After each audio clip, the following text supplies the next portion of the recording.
Hello there and welcome to VGC. My name is Chris Scullion and this is my review of WWE 2K22 on Xbox Series X. 29 months. That's how long wrestling game fans have been waiting for a new WWE title to appear and hopefully bury the awful memory of WWE 2K20. 2K Sports and Visual Concepts' previous release was considered one of the biggest letdowns in the 20-year history of the series, with an unacceptable amount of significant bugs and some bizarrely poor wrestler likenesses dragging it to a new low. After skipping a year to head back to the drawing board, then delaying a further 5 months to be sure it was totally ready, WWE 2K22 is finally here, and it's thankfully been worth the wait. While there are still a few things that could be bettered further in future games, overall 2K22 provides such a notable improvement over its predecessor that wrestling fans can rest easy knowing the dark days are finally over. As with other recent games in the series, WWE 2K22 can best be described as a suite of separate modes that each do very different things with the main combat engine. We'll cover each of the 5 main modes here in a second, but it's the combat that marks the biggest improvement this year and the reason why the entire package is significantly better than before. This is mostly down to the complete overhaul of the defensive controls, which were awful in 2K20. We went into detail on this recently in our hands-on preview, which I'll provide a link to in the description, but WWE 2K22's combat completely abandons the concept of having a limited stock of reversals, and instead gives players infinite reversals, along with a number of other ways to avoid attacks. 2K20's combat was a dull, unrealistic mess, where the trick was simply to force your opponent to use up their reversals so they were left completely defenceless for a period of time until they charged one up again. It was boring for the attacker, it was frustrating for the defender, nobody was happy.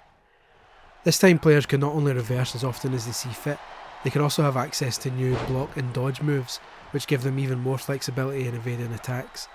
Get 2 experts together and the thing could end up looking like a lucha libre match with reversals all over the place.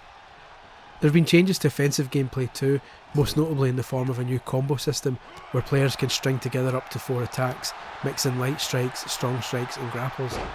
These are effective if they all land, but the opponent can break a combo by correctly guessing which move is coming and hitting the same button. The result of all this is a far more back and forth type of wrestling, which feels a lot more like what you actually see on TV and, crucially, is significantly more satisfying to play. Some of the other frustrating elements of gameplay in previous years haven't been entirely eradicated, but they've been hugely dialed back to the point where they're anomalies rather than the norm. You can still stun opponents and leave them defenceless, which is useful when you want to trigger your finisher and make sure it isn't reversed, but it takes a hefty beatdown to get them into this state. The stamina gauge is also completely gone, meaning the ends of matches, which are supposed to be the most exciting part, are no longer boring stop-start affairs where players have to stop and rest up after every move. Players can still run out of stamina, but again it takes a lot of effort to reach that point, and when you do, a small circular gauge appears showing you it's running low. Literally stopping for a second or two refills it. Other gimmicks that were too fancy for their own good have been ditched too. By default, kicking out of pins and submissions is back to good old-fashioned button bashing instead of timed gauges, which were a nightmare if ever playing someone online or playing a TV with some input lag.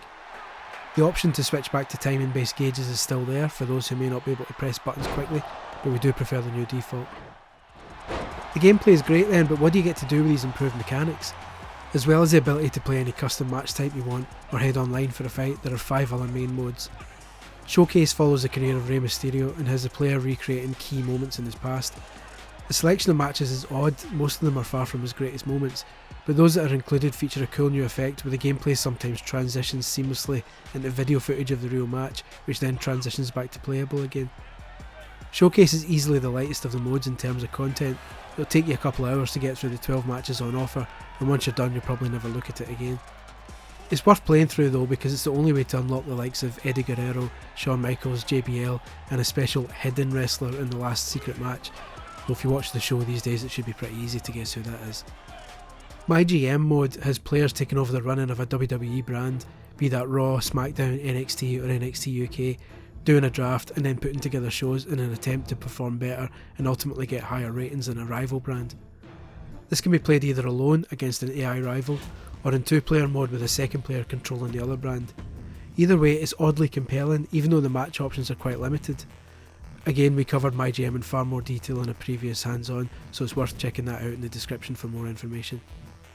My Rise is the main story mode, in which players create either a male or female superstar and take them through their career, starting at the WWE Performance Centre and making their way to either NXT, Raw or SmackDown.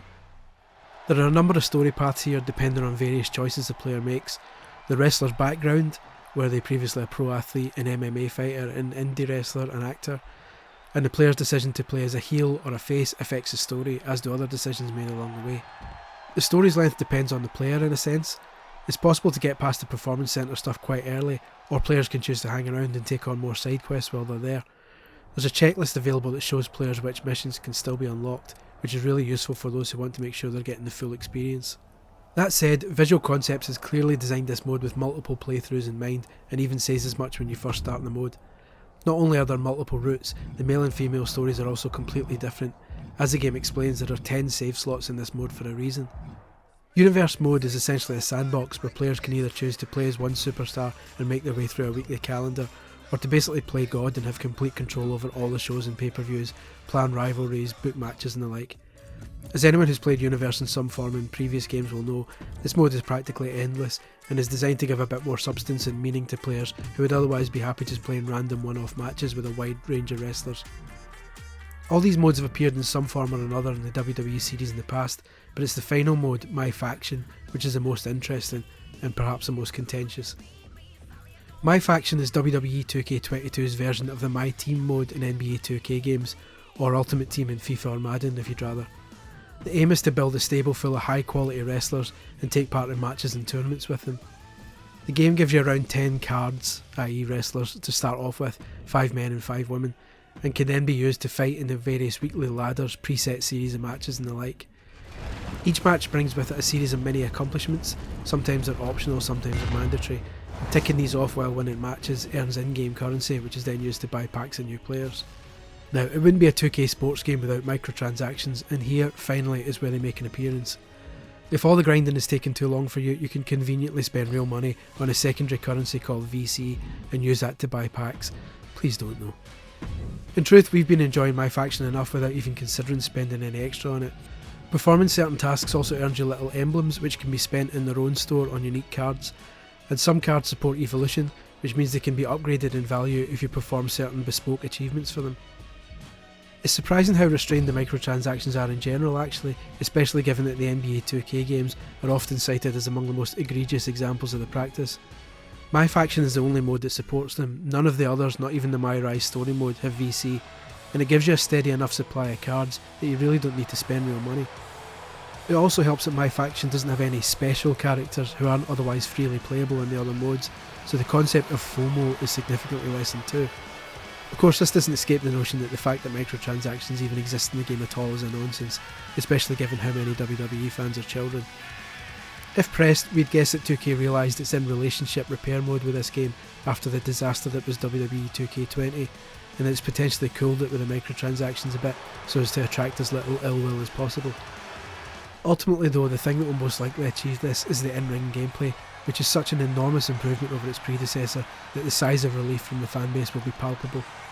Granted, there's still room for improvement for the next release. The showcase mode is far too brief and needs to be brought back up to the same lengthy, in-depth standards as in previous games, and while the creation suites are as detailed as ever, fans are still crying out for a create a story option to make their own angles and plots, still not here. For now though, those fans can rejoice, because WWE 2K is back, and while it may not be, to paraphrase Eric Bischoff's theme song, better than ever, it's certainly still what The Miz would describe as awesome. WWE 2K22 is the comeback fans of the series have been hoping for. While it still won't trouble WWF No Mercy for the best WWE game title, it's the first time in many years that the series has delivered both in and out of the ring.